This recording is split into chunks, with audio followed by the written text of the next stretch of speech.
Welcome to the Experience Jesus Calling podcast. The Journey Home Project is an organization that assists veterans who are returning from active duty to civilian life. Their mission is to connect donors to veteran organizations that do the most good to help with this sometimes difficult transition. Country music legend Charlie Daniels is chairman of the board for the Journey Home Project and talks about why this organization is so important. I learned very early in my life that, and I say this on stage every night, only two things protect America.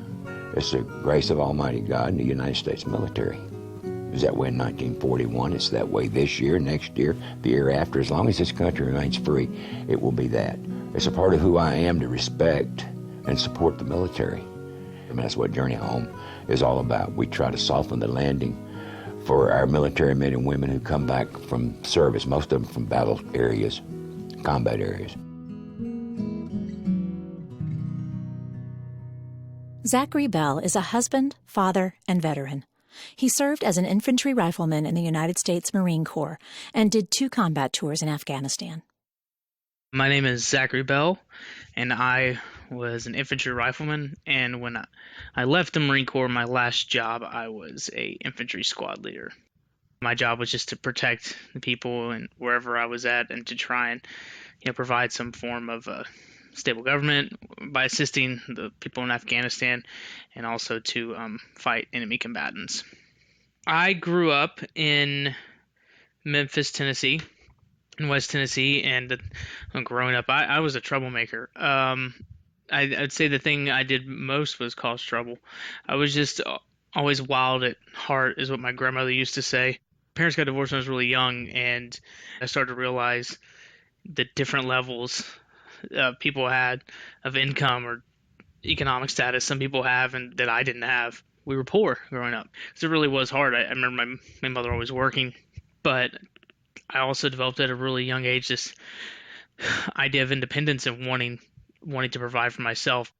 Me and my little brother would walk to the school bus stop, which was just down the street. And I remember my mother called me and she told me that we needed to stay home and to turn on the TV. And she didn't know what was going on, but we just had to stay home. And I turned on the TV, and I was like, okay. And I was like, what do you want me to do? And turn to the news channel, and I just turned to the first one I found, and I'm just looking at the first tower being on fire. And then I saw the second plane go in live. I just remember being shook to my core, and it just terrified me. All these things were happening, and it was terrifying. I remember thinking I wanted to do something. We watched it for days and days like everyone else did, and I remember President Bush came down there, and he's walking around Ground Zero, and they said, somebody yelled something at him, and they said, we can't hear you, and he said, I hear you. And I just remember that moment being like, I want to do something about this. I was a train that was off the tracks, that didn't even need tracks. Like, I was just going. It's nothing that was really nefarious. It was just that I feel like young boys at that time are kind of crazy a little bit, because you're trying to figure out what it means to be an adult and a man, and especially me growing up without a father in the household. When I graduated high school, I just wanted to go to college. I was one of the first people in my family to ever graduate high school. Definitely the first to ever talk about college at that time.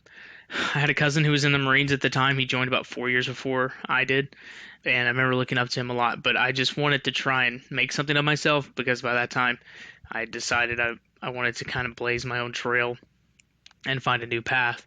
I started going to the recruiter, and I think it was December I made my decision. I wanted to enlist, and that was when I did it.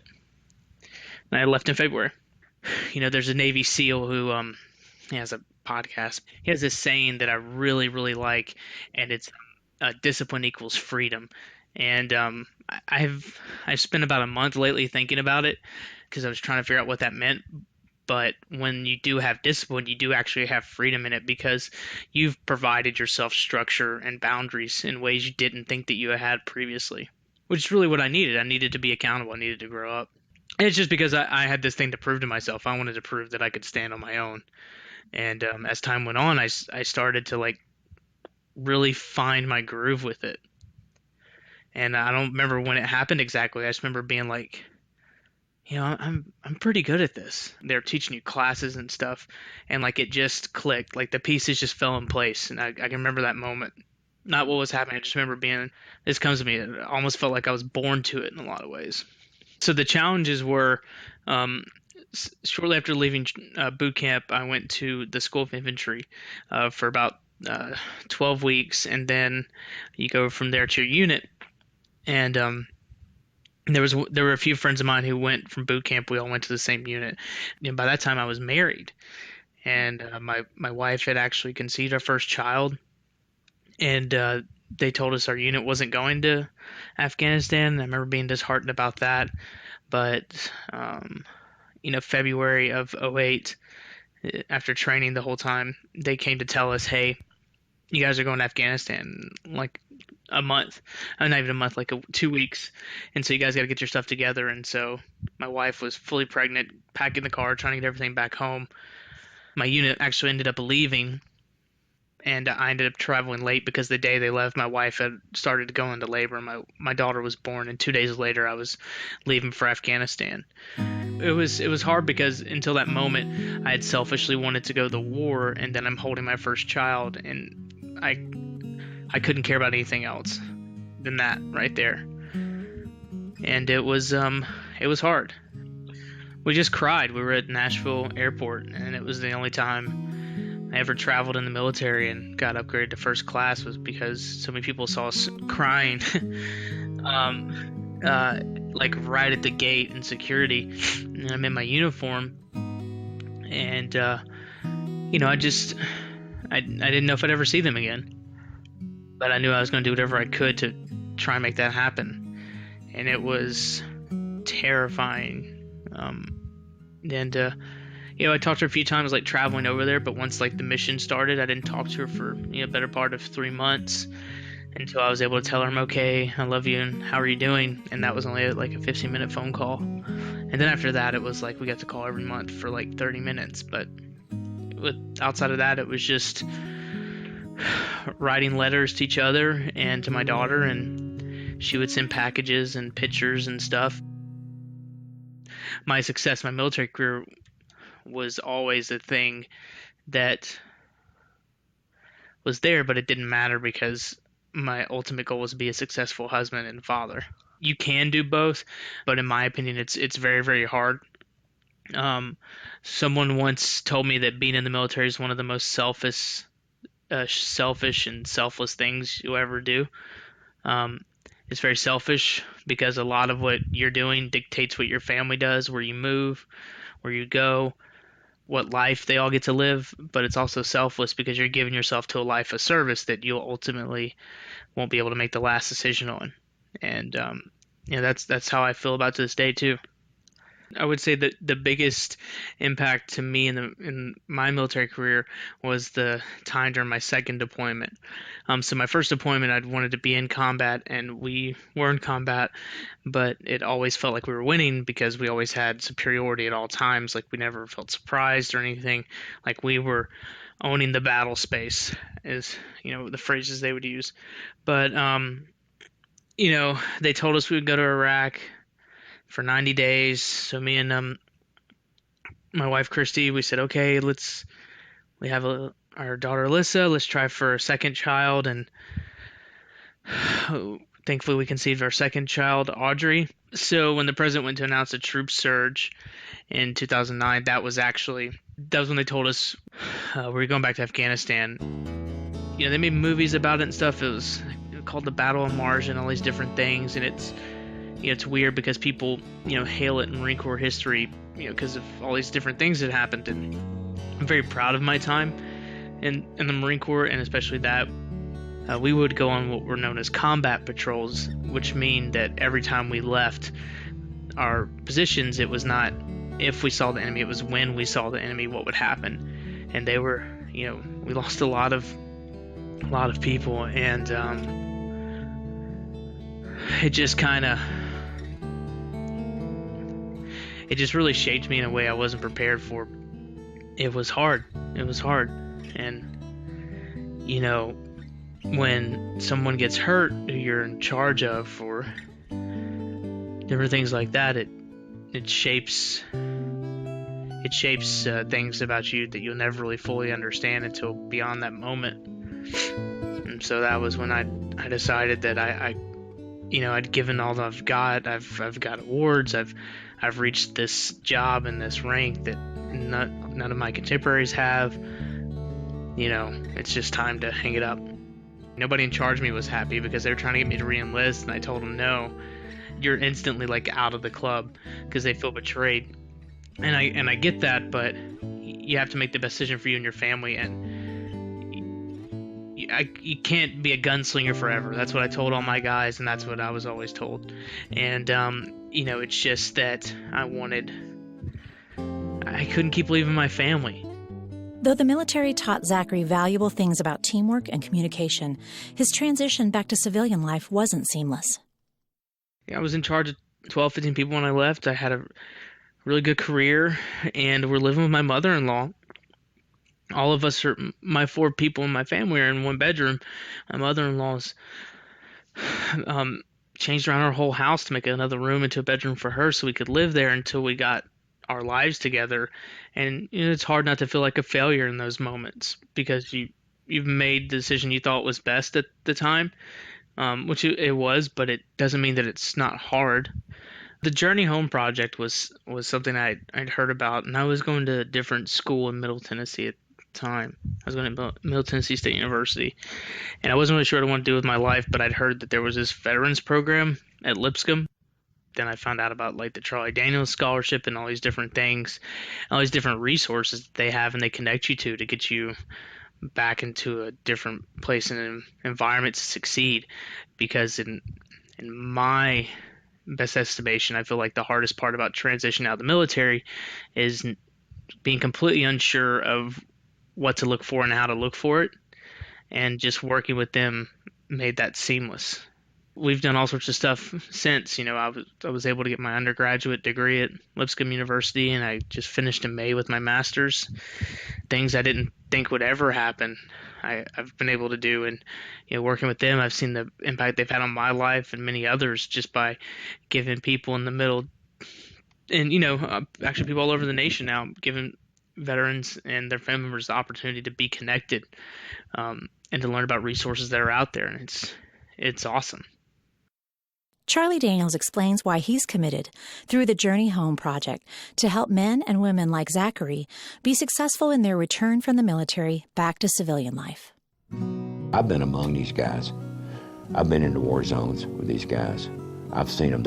They spend their time in places you don't even want to go to, where there's nothing. And some people seem to think, for some reason or other, that our military people have an extra gene that isolates them from missing their families and loneliness and that sort of thing. It's not so. They miss their families just as bad as anybody else does that's away from them. And they go and do that because they're patriots. And the least that we can do is respect and support them. So I'm there. I respect them. I support them. And that's what Journey Home is all about. Don't be afraid to reach out or to ask for help. And there's many resources out there. And, to know that anybody can do it, because if I can, anybody can. Jesus Calling's an amazing book. I think what appeals to me most about it is that it's times I'm always trying to find time, even where I can't find it, and it's just it takes just a moment to tap in, and you can really just recenter yourself and get some wisdom and carry on. A lot of devotionals sometimes I feel can be too big or talk about concepts in such a large way, but this is just talking about just enjoying peace in His presence and what that means in your life. Zachary is proud of his contributions during his military service and is committed to helping other veterans who might be having a tough time returning to civilian life by showing them that there is hope beyond the battlefield. I would say the military taught me the ability to believe that I could actually do things I never thought possible, and that it tapped into something that I'd always had, and I didn't really understand it. And it was just that I've really always had this ability to want to serve, and I feel like all people have that desire, but they don't really understand it. What I was able to do is to find a community I'll always be a part of, and I'm very grateful for it. The most important thing I've gained from it is that I got to really share parts of my life after the military with my family, and they get to be a part of this too, and we continue to serve as a family with our local community. It's something I'll miss it always, but I'd much rather be front row center at a cheerleading or a gymnastics competition, and that's just more important to me because this is what I wanted to do. This is what I want to do. Next time on the Experience Jesus Calling podcast, we talk with Diane Cunningham, the president and founder of the National Association of Christian Women Entrepreneurs. Diane is also an artist, a plane crash survivor, a marathon runner, and author. She candidly talks to us about reaching several rock-bottom places in her life and how she can look back now and realize how God was drawing her closer to His side.